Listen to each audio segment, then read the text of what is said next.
client for removal and 4 for soft gel nail extension. Tapos ito yung magpapadali sa buhay ng isang nail tech. Hoy! Hello beautiful ladies! For today's video ay 6 na services ang gagawin natin. Etong una natin ay for removal lang. In fairness, maganda yung pagkakagawa sa kanya. Oh. Matibay pa pero ipapa-remove na ni client kasi ipapahinga na daw niya yung nails niya kasi feeling niya ay manipis na. So ayan, tamang-tama at nag-message itong si client natin kung tumatanggap ba ako ng removal. Yes naman, oo, why not? Kaya naman agad-agad ay pinuntahan tayo ni client. So ayan, after kong makat yung nails niya ay tinanggal ko na ang top layer ng extension niya gamit itong aking pangmalakasang nail drill. And nag-iwan lang ako ng manipis na product sa kuko niya and nilagyan ko muna siya ng cuticle oil para maprotektahan yung skin ni client sa ilalagay kong magic remover. Ganun. Nang sa ganun ay malusaw yung natitirang product at madali na lang i-remove. So habang minababad ko yung magic remover ng ilang minutes, sinabihan ko dyan si client na wag malikot, baka matouch sa balat niya yung product, mahapdi yan. Tapos after kong mababad, hindi ko na pinatagal yung remover sa kuko niya. Ayan, kinukuskus ko na ng dahan-dahan. Naka-fast forward nga pala yung video ha, pero dinahan-dahan ko lang yan para hindi masira yung natural nails niya. At hindi naman kailangang pwersahin para matanggal lahat kung matigas pa. Kasi pwede namang gamitan ng sanding band or lagyan ulit ng magic remover. Ganun. So habang ginagawa ko yan, ay tinanong ko nga pala si client kung magkano yung binayad niya dun sa pinagpagawan niya nung last set niya. So sabi niya ay sobrang mahal daw. Nasa 1K daw mahigit. So ako hindi naman ako na-shock dahil gano'n naman talaga yung presyohan, especially sa mga salon. At sabi ko naman okay lang yan as long as magiging worth it yung binabayaran mo. Na-shock nga siya sa presyo ko ng removal at extension. Ang mura kasi naka-promo tayo. Kaya naman yung kasama niyang pinsan na 13 years old ay inalok niya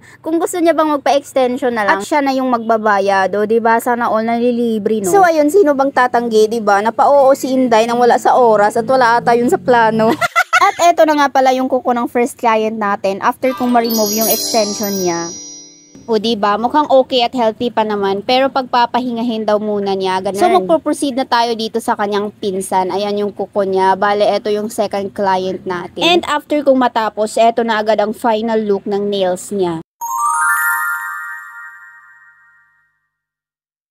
O diba, ang cute ng design na napili niya, bumagay sa kamay niya. At sinong mag-aakala na kamay yan ng isang 13 years old lang? O diba, dalagang-dalaga na siya mga be. So ang total singil ko sa kanilang magpipinsan ay 699 pesos lang kasama na yung removal. O diba, ang mura. Kaya wala kayong rason na hindi magpa-nail extension kung ganyan lang din kamura at ganyan kaganda. So eto na yung third client natin and plain lang yung ipapagawa niya. Kaya naman eto na agad ang kanyang final look.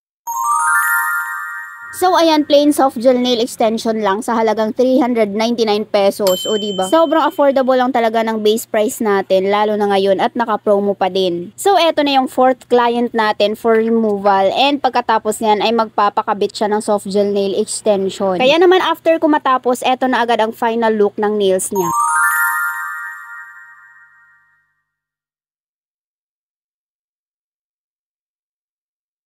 Sorry, mali po. Hindi pala yan extension mga bay. Nail gel manicure lang. At ang total singil ko dyan kay client ay 580 pesos lang. Kasama na yung removal. So magpo-proceed na tayo dito sa ating pang-5 at pang-huling client. At isi-share ko na din sa inyo tong bago kong nabiling soft gel tips. Grabe, ang ganda niya mga bay. Na-recommend kasi to ng kapwa nating nail tech. And in fairness, legit siya. Kasi tingnan nyo naman, naka-free buff na siya. Kaya magiging mas mabilis ang paggawa natin. Kasi no need na siyang i-buff. Ganun. Maganda yung quality niya, tingnan nyo naman, and madali lang din siyang i-blend. So eto nga pala ay from Costco, pero dati Costco din na brand yung ginamit ko. Maganda din naman yun, kaya lang kailangan mo pang i-buff, kaya time consuming talaga. So this time natutuwa ang person dahil finally nandito na yung magpapadali at magpapagaan sa mga buhay natin. And willing naman akong i-share sa inyo, kaya ilalagay ko yung link dyan sa baba kung saan ko siya nabili para ganito din yung makukuha nyo. Pero kung ayaw nyo, edi wag.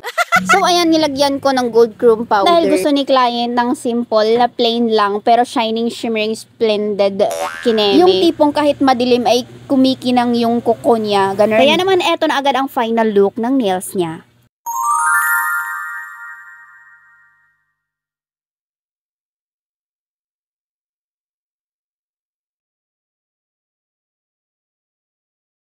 At ang singil ko dyan kay client ay 449 pesos lang. And that's all for today. Thank you for watching.